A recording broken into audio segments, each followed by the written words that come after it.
Xanilər dövləti və yaxud da Hülakilər dövləti. Hülaki dövləti 1258-ci ildə Abbasilər dövlətinin süqutu nəticəsində yaranmışdır. Bu dövlət təxmini 100 ilə yaxın mövcud olub, yəni 1258-ci ildən 1357-yə qədər mövcud olub. Dövlətin əsası Hülaki xan tərəfindən qoyulmuşdur. Paytaxtlar əsas mərkəzi Azərbaycandır. Paytaxt şəhərlər birinci Marağa, sonra Təbriz, Sultaniyə və yenidən Təbriz paytaxt olmuşdur. Hülakilər əsas qoşunu deyil, şimalda saxlayırdılar. Şimalda əsas qoşun saxlamalarının əsas səbəblərindən biri Şimali Qafqazda yerləşən Qızıl Orduya qarşı mübarizə aparmaları idi. Hülaki dövləti yerli xalqı istismar etmək və yaxud da insanları istismar etmək nəticəsində mərkəzləşmiş dövlət yaratmışdı deyilik. Və Azərbaycanda da aranı idarə etməsi üçün Şəhzadə Yuşmudu bura hakim təyin edir. Yenə təkrar bir də qaydırıq, deyirik ki, Hülaki xan əsas qoşunu şimalda saxlayıb. Kimə qarşı mübarizə aparır? Qızıl Ordu. Qızıl Orduya qarşı görək nəyə görə 100 ilə yaxın mübarizə aparır? 100 ilə yaxın mübarizə aparmasının səbəbi əsas vəsiyyətnamə idi. Çingiz xanın vəsiyyətnaməsində deyilirdi ki, Azərbaycan ərazisi Qızıl Ordu dövlətinin belə deyək də hökmdarı olan Batı xanın payına düşməlidir Azərbaycan. Hülakilər də bunu qəbul eləmirdi, çünki gəlib artıq onlar Azərbaycanı tutub, hətta mərkəzə çevirmişdilər. Elə məhz buna görə 100 ilə yaxın mübarizə aparırlar. Yəni vəsiyyətnaməyə, Çingiz xanın vəsiyyətnaməsinə görə Hülakilərlə Qızıl Ordu ərazi üstündə mübarizə aparır.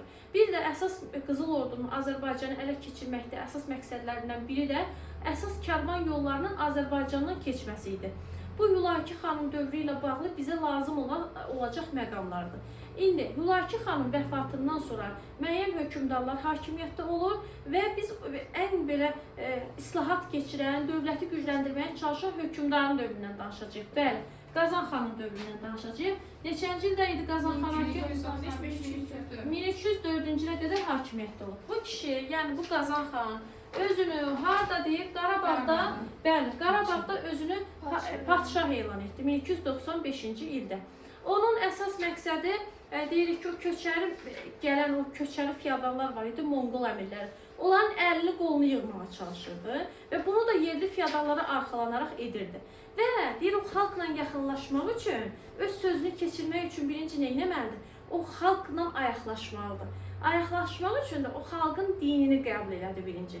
Bizim dinimiz nədir onda? Həmin də bəli, biz müsəlmanıq, İslam dinini qəbul etmişik və o da nə edir? Yerli xalqla yaxınlaşmaq üçün İslam dinini qəbul etmişdi deyirik.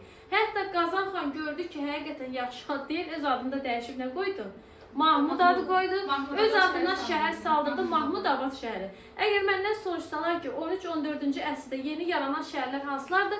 Siz birinci yadda saxlayırsınız Mahmudabad şəhərini, sonra da Sultaniyə şəhərini. Bax, bunlar da 13-14-cü əsrdə yeni yaranan şəhərlərdir. Qazan xan, bax, birinci xalqla yaxınlaşdı, onun dinini qəbul elədi. Artıq xalq bunu dəstəkləyir, yerli fiyadallar dəstəkləyir və ondan sonra o dövlətidir, o tənəzzüldən çıxartmaq üçün nə edəcək? İslahatlar keçirəcəkdir.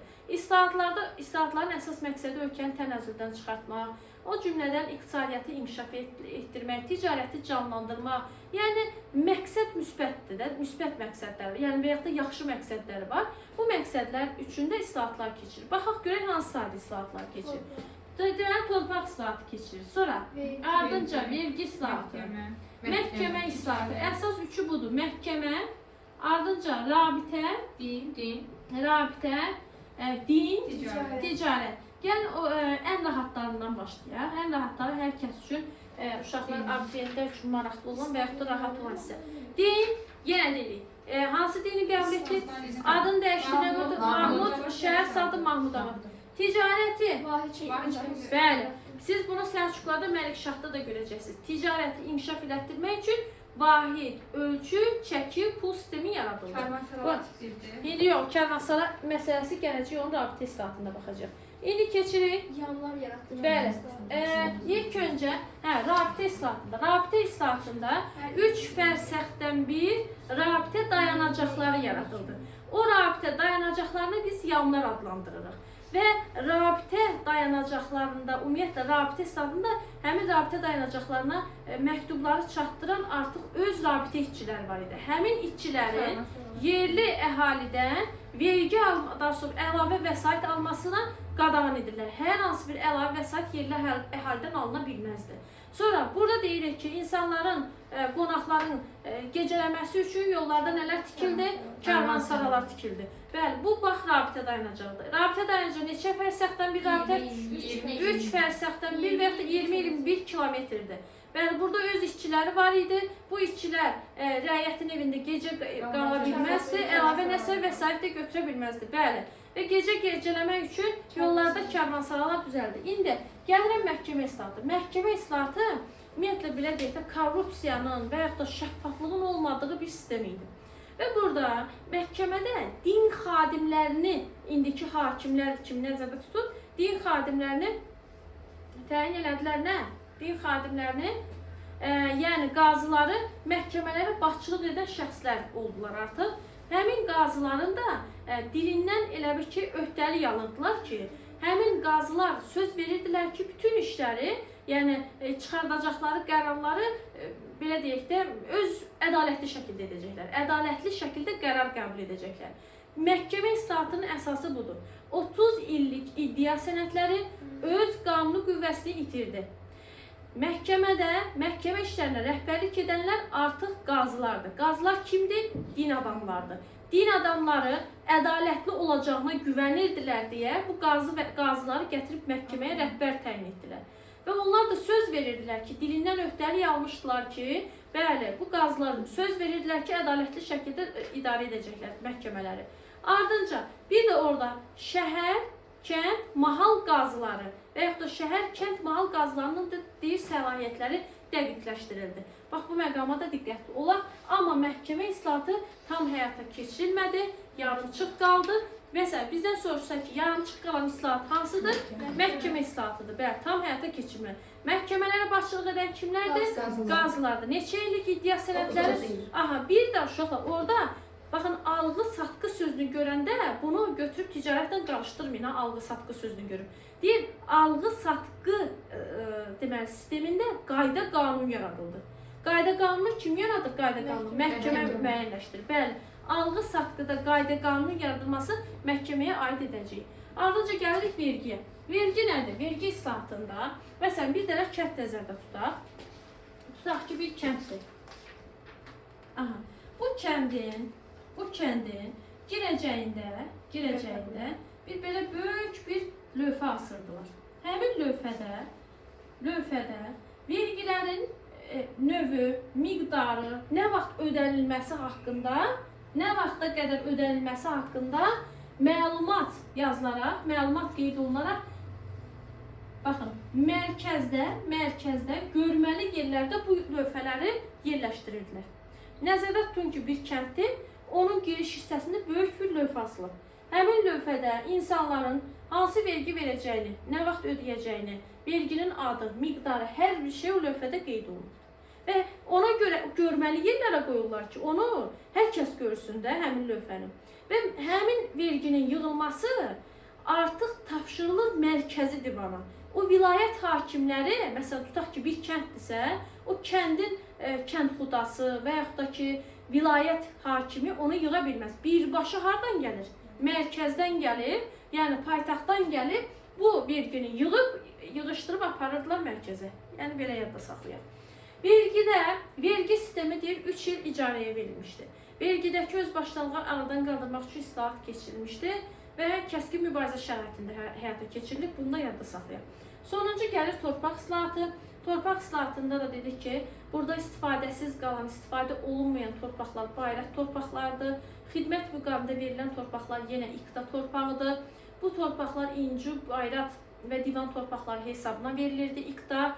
Və bir də burada torpaq islahatının tərkib hissəsində görəcəksiniz ki, kəndlərin bir yerdən başqa yerə köçürülməsi qadağan olunur 1303-də. Amma da bu müəyyən müddət olur. Belə, bax bu məqama da diqqətli olaq. İndi Qazan xan bəli ölkəni nədən çıxartdı? Bu qədər islahatın nəticəsində tənəzzüldən çıxartdı. Deyirik ki, bu inkişaf elətdirdi mi bu islahatlar dövləti? Bəli, inkişaf elətdirdi. Lakin bəli, onun ölümündən sonra hakimiyyətə gəlir onun oğlu Məhəmməd Olcaytı və Məhəmməd Olcaytın dövründə, baxın, yadda saxlayın, Məhəmmədin meysinə yadda saxlayın, mərkəzi hakimiyyət daha da gücləndi. Deməli, mərkəzi hakimiyyət Qazan xanın dövründə güclənir. Oğlu Məhəmməd Olcaytın dövründə daha da güclənir. Məhəmməd Olcaytı çox yaşamır, yəni ömrü o qədər uzun olmur. 1304-dən 1316-ya qədər hakimiyyətdədir. Onun vəfatından sonra oğlu Əbu Səid var idi. Əbu Səid çox balaca idi. Çox balaca bir uşaq idi və onun adından dövləti çobanilər idarə edir. Əmir çoban idarə edir. Və əlbəttə ki, bu Əbu Səid ilə balaca qalmır ki, bu bir gün böyüyür və hətta artıq fərqlənməyə başlayır. Döyüşlərdə bəli fərqlənir, Gürcüstandakı, Xorasandakı üsyanları yatırır, Bahadır ləqəbi alır hətta Əbu Səid və Əmir çoban deyir ki, bu Əbu Səidlə münasibəti biz daha da yaxşılaşdırmalıyıq da. Bu birdən mənim taxtdan salmaq istəyir, tez belə daha sonra da öldürməyə çalışır və yaxud da mən da yaxşı vəzifədəyəm də və çalışır qızını ona ərə versin. Qızını Əbu Səidə ərə verir. Amma Əbu Səid bunu bağışlayırmı və yaxud da ki, Əbu Səid özü də düşünür ki, bu Əmir çoban tək deyil, bunun sabah oğlanları var, da sonra Əmir çoban tək deyil, bunun oğlanları var, bunlar sabah məni öldürə bilərlər. Və Əbu Səid onlardan qabağa düşür və 1328-ci ildə Əmir çoban və oğlanlarını öldürür. Bir dənə arvadını saxlayır. Deməli, 1300 əsas o da. Deməli, 1328-ci ildə bunların hamısını öldürdü və hakimiyyəti artıq tam əl aldı. Deməli, atamın ərazisidir, bu atamın dövlətidir. Siz müvəqqəti mən böyüyənə qədər idarə etməliydiniz. İdarə etdiniz, o da sağ ol, var ol deyib onları öldürür. Nəysə, 1328-ci ildə dövləti idarə edir. Və 1335-ci ildə biz görürük ki, yenə Qızıl Ordu Əbu Səidin dövründə Azərbaycana daxil olur, amma Əbu Səid onları Azərbaycandan çıxarır. Elə 1335-ci ildə Qızıl Ordu ona necə qarmış edirsə, Əbu Səid 1335-ci ildə vəfat edir elə həmin ili. Və bundan sonra Əbu Səidin Hülaki səltənəti uğrunda mübarizə gedir. Və bu mübarizədə yenə çobanilər qalib gəlir. Baxın, çobanilərin birinci dövrü oldu 1316-dan 28-ə, ikinci dövrdə 1335-ci də Əbu Səidin ölümündən sonra. Və bu Hülaki dövlətini zəiflədir bu 1335-də və çobanilər ikinci dəfə gəlir hakimiyyətə, amma Əbu Səidin bacısının adından dövləti idarə edirlər, Satıbəy xatını. Yəni ki, dövlətin hökmdarı kimdir? Satıbəy xatını. Amma arxada dövləti kim idarə edir? Çobanilər idarə edir. Və xüsusilə də çobanlərin dövründə xalq çobanlərdən narazı qalır. Niyə narazı qalır sizcə? Vergilərin ağırlığı, mükəlləfiyyətlərin ağırlığı, məmurların özbaşınalığı, xüsusilə də Şərəf Əl-Mülkə qarşı 1344-də Təbrizdə üsyan qalxır. Vergilərin ağırlığından bezən xalq kimdən kömək istəyəcək? Qızıl Ordudan kömək istəyir. Bəli, görürlər ki, Qızıl Ordu buranı tutmaq istəyir, Canı Bəydən kömək istəyirlər, Canı Bəy gəlir, hansı dövlətə son qoyur?